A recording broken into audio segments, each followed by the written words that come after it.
ओम सहना भवतु सहनौ भुनक्तु सह वीर्यं करवावहे तेजस्विनावधीतमस्तु मा विद्विषावहे। ओम शान्ति शान्ति शान्ति। नमस्कार अनि स्वागत छ आर्ष विज्ञान अध्यात्म केन्द्रको युट्युब च्यानल मार्फत आज पनि म विष्णुदेव यहाँहरु समक्ष उपस्थित भइसकेको छु। भगवती माता स्वस्थानीको गुणानुवाद गर्ने क्रममा हामी छौं र यसै सन्दर्भमा आज पनि 19औं अध्यायको कथा प्रसङ्गको साथमा म उपस्थित भइसकेको छु। आउनुस् कथालाई प्रारम्भ गर्न पूर्व भगवतीको दिव्य मङ्गलाचरणको उद्गान गरौँ। सबैले चन्दन अक्षता पुष्प हातमा लिएर भगवतीको दिव्य उद्गान गर्नुहुनेछ अनि स्तुति गर्दै गर्दै हामी कथामा प्रवेश गर्नेछौँ। ओम यम ब्रह्मा वरुणेन्द्र रुद्रमरुतस्तुन्वन्ति दिव्यैस्तवैर्वेदैः साङ्गपदक्रमोपनिषदैर्गायन्ति यं सामगाः ध्यानावस्थित तद्गतेन मनसा पश्यन्ति यं योगिनो यस्यान्तं न विदुः सुरासुरगणा। देवाय तस्मै नमः। श्रीमत्चन्दनचर्चितोज्ज्वलवपु शुक्लाम्बरा मल्लिका मालालङ्कृतकुण्डला प्रविलसन् मुक्तावली शोभिता सर्वज्ञाननिदानपुस्तकधरा रुद्राक्षमालाकरा वाग्देवी वनदाम्बुजे वसतु मे त्रैलोक्यमाता चिरं। मुखं करोति वाचालं पङ्गुं लङ्घयते गिरिं यत्कृपातमहं वन्दे परमानन्दमाधवम्। नमो भगवते तस्मै व्यासाय तेजसे यस्य प्रसादाद् वक्ष्यामि नारायण कथामिमां। नारायणं नमस्कृत्य नरं चैव नरोत्तमं देवीं सरस्वतीं व्यासं ततो जयमुदीरयेत्। साष्टाङ्गं नमनं कृत्वा स्वस्थानीं परमेश्वरीं कथां सुदुपमां देव्याः श्रुत्वाभीष्टफलं लभेत्। श्री स्वस्थानी परमेश्वर्यै नमो नमः। हातमा भएको चन्दन अक्षता पुष्प अर्पण गरिदिनुहुनेछ र पुनश्च लिएर ध्यान गर्नुहुनेछ र ध्यान गर्दै गर्दै वन्दन गर्दै गर्दै हामी कथालाई श्रवण गर्नेछौँ। आउनुहोस् अब 19वाँ अध्यायको कथा प्रसङ्गलाई श्रवण गरौँ। अथ एकोनविंशोऽध्यायः तारकासुरवध तथा मृगस्थली वर्णन। कुमारजी आज्ञा गर्नुहुन्छ हे अगस्त्य मुनि, अब तपाईलाई तारकासुरवधको प्रसङ्ग सुनाउँछु। तारकासुरका अत्याचारले पलायन भएर मृगस्थलीमा गई बसेका बेला गुरु बृहस्पतिका उपदेश अनुसार कैलाशमा पुगेर इन्द्रादि देवताहरूले श्री महादेवमा दण्डवत प्रणाम गरी बिन्ती गरे, हे नीलकण्ठ, पापिष्ट तारकासुरले हामीबाट अमरावती खोसेर लगी हामीलाई दुःख दिएको धेरै काल भयो। अब त्यसको संहार गरी हाम्रो उद्धार गरिबक्सियोस्। देवताहरूको यस्तो बिन्ती सुनिसकेपछि श्री महादेवबाट आज्ञा भयो, हे इन्द्रादि देवगण, तारकासुर दैत्य मबाट मारिँदैन, तर मेरो पुत्र कुमारबाट त्यसको वध हुनेछ। तारकासुरले ब्रह्माबाट मागेको वरदान अनुसार मेरा पुत्र कुमारद्वारा मात्र उसको मृत्यु हुनेवाला छ। अब ती सबै कुराको संयोजन हुँदै युद्धको बेला आइसकेको छ। देवता यक्ष गन्धर्व सबैले भएर कुमारलाई सेनापतिको पदमा राखी तपाईहरू युद्धभूमिमा जानुहोस्, म पनि आउनेछु। भगवान शिवको यो आज्ञालाई सिरोपर गरी श्री शिवजीमा साष्टाङ्ग दण्डवत गरेर सम्पूर्ण देवता यक्ष गन्धर्व भूत प्रेत प्रमथगण सहित भई कुमारजीका सेनापतित्वमा तारकासुर दैत्यसित युद्ध गर्न भगवान शिवको पिनाक नाम गरेको धनु लिई प्रस्थान गरे। युद्धमा जानका निम्ति देवताहरूले गणेशजीलाई भन्न बिर्सिएछन् र गणेशजीले आफ्नो वाहनसित भन्नुभयो, हे प्रिय मूषक, लौ हेर त, श्री महादेवबाट मैले पाएको वरदानलाई देवताले आज अपमान गरे। मालिक श्री गणेशका कुरा सुनि मुसो बोल्यो, हे स्वामी, हे गणनाथ, उनीहरूले हजुरको अपमान गरेका अवश्य पनि होइनन्, केवल हजुरलाई भन्न बिर्सिएका मात्र हुन् प्रभु। म गएर सम्झाइ आउनेछु भनी तुरन्त गएर पिनाक धनुको ताँदो काटिदियो। कसैले नदेख्ने गरी यो काम गरेर मुसो फर्किएर आयो। इन्द्रादि देवताहरूले जब पिनाक धनुको ताँदो काटिएको देखे तब बडो खेद मान्दै भन्न लागे, अहो, केबाट यो विघ्न पर्न गयो, हाम्रो सायद बिग्रियो, अब कुन उपाय गर्ने हो। देवताहरू यसरी आत्तिएको बुझी श्री महादेवबाट आज्ञा भयो, हेर देवगण, यो विघ्न होइन, तिमीहरूले गणेशजीलाई अगाडि लगाएर लैजानलाई जाउँ भन्न बिर्सिएछौ कि कसो। उनलाई साथमा नलिए काम सफल हुँदैन। यसर्थ गणेशजीलाई नलगी कार्य सिद्धि कसरी हुन्छ। सिद्धि विनायकको सम्मान राम्ररी पुर्याएर मात्र सकल सिद्धि प्राप्त हुनेछन्। श्री महादेवको यस्तो आज्ञा सुनि इन्द्रादि देवताले सम्मानपूर्वक गणेशजीलाई अघि लगाई तारकासुर दैत्यसित युद्ध गर्नका निम्ति अमरावतीमा पुगे। त्यहाँ देवता र दैत्यको परस्पर युद्ध प्रारम्भ भयो। तारकासुर दैत्यले कुमारलाई घचेटेर एक योजन पछि हटायो। कुमारले पनि क्रुद्ध भएर तारकासुरका रथलाई त्यसै गरी 4 योजन पछि हटाइदिनु भयो। यो देखि क्रोधले आकुल भएको तारकासुरले कुमारमाथि खड्ग प्रहार गर्यो। आफूमाथि खड्ग प्रहार गरेको देखि कुमारले धनुषको ताँदोलाई कानसम्म खेची तारकासुरको मुन्टोलाई लक्ष्य गरी इन्द्र बाण छोड्नुभयो। त्यो बाण गएर दिनका सूर्य अस्त हुनु र आकाशमा तारा नदेखिनु ठिक सन्ध्या समयमा तारकासुरको शिर चुडायो। त्यो देखेर श्री महादेव हतार हतार त्यहाँ पुगी त्यो दैत्यको चुडिएको शिर भूमिमा खस्न नपाउँदै बीचमा नै समाउनु भयो। तारकासुरको त्यो अवस्था देखेर दैत्य सेनाहरू 10तिर भागेर आफ्ना आफ्ना प्राण जोगाउनपट्टि लागे। त्यसपछि इन्द्रादि सम्पूर्ण देवताहरूले कुमारको जयगान गरे। धन्य धन्य कुमार भनी ठुलो प्रशंसा र हर्ष बढाइ गर्दै उनलाई अघि लगाई सम्पूर्ण देववृन्द कैलाशमा पुगे। वहाँ पुगेर इन्द्रादि देवताहरूले श्री महादेवमा बिन्ती गरे, हे जगदीश्वर, हजुरका कृपाले दैत्यको नाश गरेर आइपुग्यौँ प्रभु। श्री पार्वतीका साथमा हजुरको विवाह होस् अनि हजुरका बालक पुत्रबाट हाम्रो शत्रु तारकासुरको नाश होस् भन्ने यो अति रहस्यमय संयोगलाई हामीले धेरै काल अघिदेखि पर्खँदै आएका थियौँ। हामी स्वर्गबाट खेदिएपछि धेरै दुःख र कष्ट खप्नु पर्यो, तर आज हजुरको कृपा पाई अब हामी सुखी भयौँ प्रभु। हजुरबाट आज्ञा पाए हामी अमरावतीमा जाने थियौँ। यो बिन्ती सुनेर श्री शिवले इन्द्रलाई भन्नुभयो, हे इन्द्र, तिम्रो राज्य अमरावती र तिम्रो इन्द्रपद अब कसैले कहिले जित्न र खोज्न सक्ने छैन र अकण्टक रहनेछ।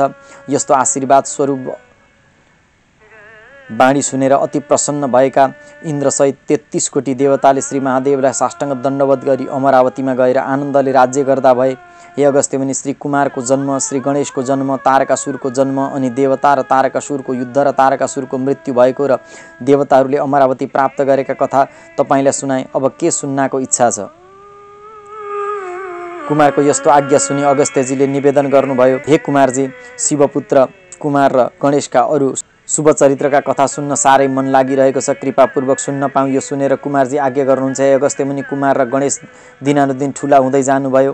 कैलाश दरबारका अगाडि दलानमा, आँगनमा, बगैँचामा दुई पुत्रहरूले गरेका बाल लीलाहरूलाई देखेर अति प्रसन्न हुनुभएका मातापिता गौरीशङ्करले आफूलाई धन्य ठान्नुभयो। एक दिन शिवजीले भन्नुभयो, हे पुत्रद्वय, तिमीहरू दुई भाइमा सर्वप्रथम जसले पृथ्वीको परिक्रमा गरेर आइपुग्छ उसैलाई म प्रथम स्थानमा राख्नेछु। यो कुरा सुनेपछि आफ्नो वाहन मुजुरमा चढेर पृथ्वी परिक्रमाका निम्ति महाबली कार्तिकेयले हिँड्ने साइत गर्नुभयो। तर गणेशजी भने ठुलो सोचमा पर्नुभयो, म कसरी यी पृथ्वीको परिक्रमा गर्न सकुँला? मेरो शरीर ठुलो छ, अर्को कुरा वाहन भने मुसो छ। अब के गरौँ, कसो गरौँ भनी मनमा पीर मानी अँध्यारो मुख पारेर कुमार गएतिर हेर्न लाग्नुभयो। गहिरो चिन्तामा डुबेका गणेशलाई उहाँका प्रिय वाहन मुसाले अघि सरेर बिन्ती गर्यो, हे विनायक, हजुरलाई मनमा केही पीर कष्ट भए झैँ देख्दैछु। यो देख्दा मेरा त पेटमा चिसो पस्यो। हजुरलाई के भयो? यसरी आफ्नो प्रिय वाहनले भनेको सुनि श्री महादेवबाट आज्ञा भएको कुरा र षड्मुख कुमार आफ्नो वाहन मयूरमा सवार भई सुमेरु पर्वत सहित पृथ्वीको परिक्रमा गर्न गएको वृत्तान्त बताउँदै गणेशजीले भन्नुभयो, खै के गर्नु र? वाहन भने सानो छस्, आफू भने ठुलो छु। मालिकका कुरा सुनि वाहन मुसो बोल्यो, हे गणेशजी, श्री महादेव गङ्गा र पार्वती बसेका ठाउँमा गएर नम्रताका साथ परिक्रमा गरी दण्डवत गरिबक्सियोस्। आफ्नो वाहन मुसाले भनेका यी कुरा सुनेर गणेशजीले शिव गङ्गा र पार्वतीका नजिकमा गएर एउटा राम्रो आसन ओछ्याई मातापितालाई त्यहाँ आएर राज गर्न आग्रह गर्नुभयो। उहाँहरू त्यो आसनमा बसिसकेपछि गणेशजीले जम्ला हात गरी दायाँ वर्तबाट मातापिताको 7 पल्ट परिक्रमा गर्नुभयो। त्यसपछि अगाडिपट्टि उभिएर हात जोडी नम्र भएर भन्नुभयो, हे माता, हे पिता, मैले प्रथम स्थान पाऊँ। यो कुरा सुनेपछि गणेशतिर हेरेर शिवजीले भन्नुभयो, पुत्र गणेश, वन, कानन, समुद्र, पर्वत, नदी, नाला सहितको सम्पूर्ण पृथ्वीको पहिलो परिक्रमा गरेर त आऊ। यो सुनेर श्री गणेशजीले भन्नुभयो, पिताजी, भर्खरै मैले माता गङ्गा सहित माता पार्वती र हजुरको 7 पल्ट परिक्रमा गरेर आइसकेको छु। फेरि शिवले सोध्नुभयो, पुत्र, समुद्रसम्म फैलिएको ठुला ठुला वन, उपवन, पहाड, पर्वत, अग्ला अग्ला हिमालय, अगम गहिरा महासागरले युक्त 7 द्वीप भएकी पृथ्वीको परिक्रमा यति छिटै कसरी गरेर आयो? यो सुनेर गणेशजीले भन्नुभयो, पिताजी, शास्त्र र वेदले अनुमोदन गरेका छन्, सत्पुत्र र सत्पुत्रीका निम्ति माता पिता र सत्पत्नीका निम्ति पति नै पृथ्वीभन्दा ठुला र अग्ला हुन्। यसकारण मैले 1 पल्ट होइन 7 पल्ट परिक्रमा गरिसकेको छु। यस्तो शास्त्रसम्मत कुरा सुनेर शिवजी प्रसन्न हुनुभई गणेशका शिरमा हात राखी, अब तिम्रो स्थान प्रथम भयो, म अब तिम्रो शुभ विवाह गरिदिनेछु भनी विश्वरूपका 2 पुत्री ऋद्धि र सिद्धिसित विवाह गरिदिनु भयो। केही वर्षपछि ऋद्धिबाट शुभ र सिद्धिबाट लाभ नामका 2 पुत्रको जन्म भयो। उता षडानन भने पृथ्वीको परिक्रमा गर्न जानुभएको धेरै वर्ष भइसकेछ। परिक्रमा अझै पुरा नभएको हुँदा आइपुग्नु भएन। यता माता गङ्गाले साह्रै सुर्ता गरी श्री महादेव समक्ष भन्नुभयो, हे ईश्वर, गणेशले भने प्रथम स्थान प्राप्त गरी विवाह समेत हुन गई पुत्र प्राप्ति भएको पनि धेरै भयो, तर मेरा पुत्र भने अझै किन आइपुगेनन्? गङ्गाका वचन सुनि श्री महादेवबाट आज्ञा भयो, हे गङ्गे, तिमीले श्री स्वस्थानी परमेश्वरीको व्रत गर, तिम्रा पुत्र कुमार अवश्य आइपुग्नेछन् भन्नुभयो। श्री महादेवबाट यस्तो आज्ञा पाई व्रतका सम्पूर्ण विधि सोधेर पौष शुक्ल चतुर्दशीका दिन हविष्य भोजन गरी पूर्णिमाका दिनदेखि गङ्गाले व्रतको आरम्भ गर्नुभयो। नियमपूर्वक स्नान, ध्यान, जप, पूजाका सम्पूर्ण नियम पूरा गर्दै माघ शुक्ल पूर्णिमाका दिन विधिवत व्रतको उद्यापन गर्नुभयो। भगवती गङ्गाद्वारा गरिएका श्री स्वस्थानी परमेश्वरीका व्रतका प्रभावले पृथ्वीको परिक्रमा पूरा गरी श्री षडानन पनि आइपुग्नुभयो। माता गङ्गाले अति हर्षित हुँदै आफ्ना पुत्रलाई काखमा राखी श्री स्वस्थानी परमेश्वरीको प्रसाद दिनुभयो। त्यसबेला सम्ममा श्री गणेशले मातापिताको परिक्रमा गरेर अग्रस्थान पाएको, विवाह भएको आदि कुराहरू नारदजीका मुखबाट षडाननले थाहा पाउनुभयो। मातापिताको महिमा, श्री स्वस्थानी परमेश्वरीको महिमा बुझेर उहाँ क्रौञ्च पर्वततिर जानुभयो र रहनुभयो। कार्तिक शुक्ल पूर्णिमाका दिन सबै तीर्थ, सबै नदीहरू, सबै देवता, ऋषि मुनिहरू कुमारको दर्शन गर्नका निम्ति क्रौञ्च पर्वतमा जान्छन्। जुन मनुष्य कार्तिक शुक्ल पूर्णिमाका दिन कृत्तिका नक्षत्रको योग परेका बेला क्रौञ्च पर्वतमा गएर स्वामी कार्तिकेयको दर्शन गर्लान्, उनका सारा मनोकामना पूर्ण होलान्। कल्पान्त भेदका अनुसार भगवान कार्तिकेय देवसेनाका पति हुनुहुन्छ। ती देवसेना जो हुन् षष्ठी, लक्ष्मी, आशा, सुखप्रदा, सिनिवाली, कुहु, सद्वृत्ति र अपराजिता पनि कहिन्छन्। यी कथाको विशेष वर्णन अरू पुराणहरूमा पनि पाइन्छ। हे अगस्त्य मुनि, मनमा वैराग्य लिनुभएका षडाननका विछोडलाई सहन नसकी भगवती गङ्गा, उमा र शिव पनि त्यहाँ गएर रहनुभयो।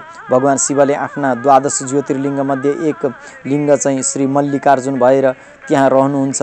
पाताल गङ्गा कृष्ण नदीका तटमा रहेको श्री शैल नाम गरेको पर्वतमा मल्लिकार्जुन ज्योतिर्लिङ्गको दर्शन पाइन्छ। त्यहाँ भगवती पार्वतीको मन्दिर पनि छ।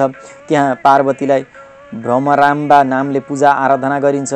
श्री शैल पर्वतलाई नै क्रौञ्च पर्वत भनिएको हो। यसरी भगवान शिवले त्यहाँ आफ्नो गङ्गाको र पार्वतीको एक स्वरूपको स्थापना गरी गङ्गा र पार्वती सहित कैलाशमा गएर रहन लाग्नुभयो। हे अगस्त्य मुनि, केही समयपछि कुनै एक दिन फेरि शिवजीलाई वन विहार गर्ने इच्छा भयो र श्लेष्मान्तक वनमा नै गएर कसैले थाहा नपाउने गरी मृगको रूपले मृग मृगिणीका बथानमा मिसिएर परम आनन्दले रहन लाग्नुभयो। त्यो श्लेष्मान्तक वन हिमवत खण्डको दक्षिण भागमा पर्ने बागमती, विष्णुमती, मनोहरा, रुद्रमती, साली नदी उपत्यका भित्र पर्छ। त्यो महावनभित्र श्री पशुपति गुह्येश्वरी वरिपरि रहेको वन, जुन ठाउँ कुनै समयमा महाअरण्यमय थियो, जुन वनका माझबाट स्वच्छ जल लिएर बागमती आदि नदीहरू श्री पशुपतिनाथ र गुह्येश्वरीका पाउ धुँदै जय गानका साथ हर हर गर्दै एकै स्वरले एक आपसमा अङ्कमाल गरी नाच्दै उफ्रँदै दक्षिणकालीका पनि पाउ धोएर गङ्गालाई भेट्न अनन्ततिर जान्छन्। त्यसै महावनका माझमा पशुपति र गुह्येश्वरीका शिरको वनमा शिवजीले मृगको रूप धारण गर्नुभयो। उता कैलाशमा पार्वतीले श्री महादेवलाई नदेखि अनेक ठाउँमा खोजी गर्दा कतै भेट्न सक्नु भएन र हार मानी मनमा विचार गर्न लाग्नुभयो। श्री महादेवले अघि पनि मलाई यसै गरी छलेर दुःख दिनुभएको थियो, अहिले फेरि उहाँ जानुभयो। यसरी सुर्तामा परेकी पार्वतीले ध्यान दृष्टिले हेर्दा फेरि पनि श्लेष्मान्तक वनमा गएर मृगरूपली वन विहार गरिरहेका महादेवलाई ध्यान दृष्टिले देखेपछि आफू पार्वती पनि बागमतीकै किनारमा जानुभयो र कष्टपूर्वक शिवजीको तपस्या गरेर रहनुभयो। ब्रह्मा, विष्णु र इन्द्रादि देवताहरूले शिव पार्वती दुवैलाई कैलाशपुरीमा नदेख्दा जहाँ तहाँ खोजी गर्न लागे, कहीँ पनि भेट्न नसके।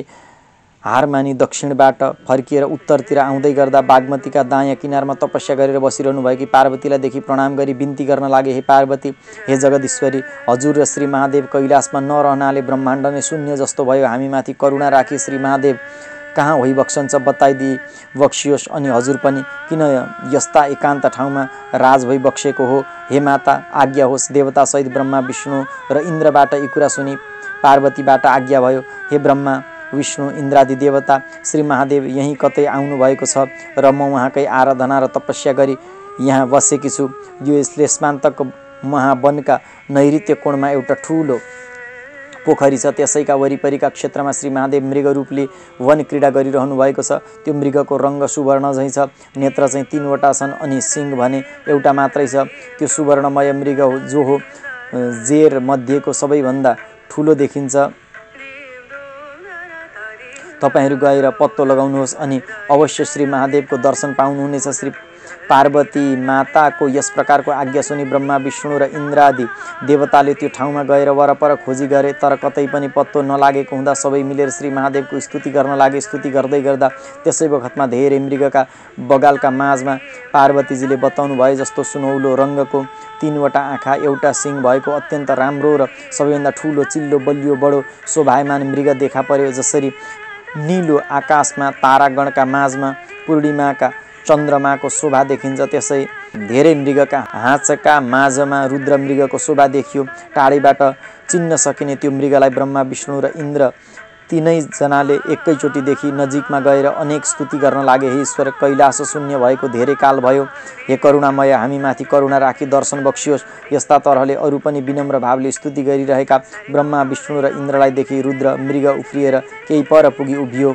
त्यो देखि विष्णुले भन्नुभयो, हे ब्रह्मा, हे इन्द्र, हामीबाट स्तुति गरिएका श्री महादेवमा चैतन्य आउन सकेन, यसकारण अब हामी तीनजनाले तीनतिरबाट छेकेर समातौँ। यो सुनि लौ त्यसै गरौँ भनी ब्रह्मा र इन्द्रले पनि सहमति दिनुभयो र तीनतिर घेरा हाली रुद्र मृगलाई समाती छोडे।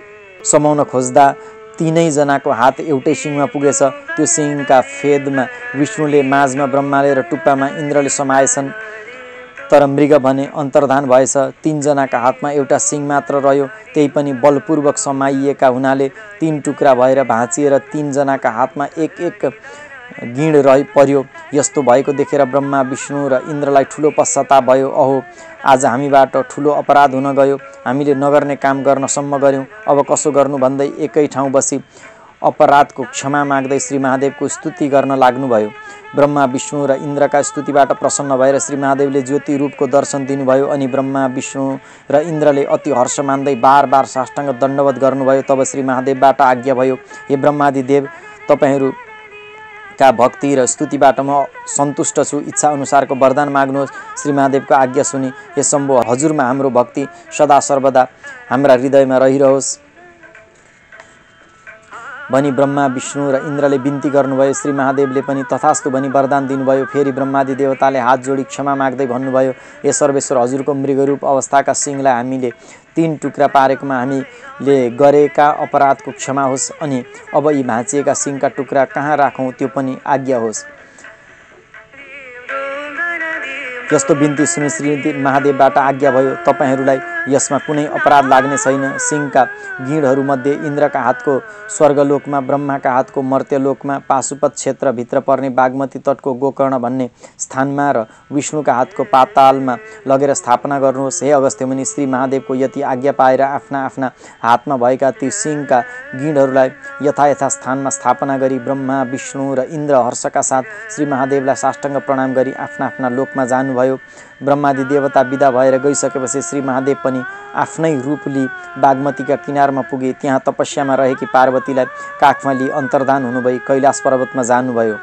उहाँ पुगेर नन्दी, भृङ्गी, चतुष्ठी योगिनी, भूत, प्रेत, पिशाच र प्रमथ गणसहित भएर आनन्दले रहनुभयो।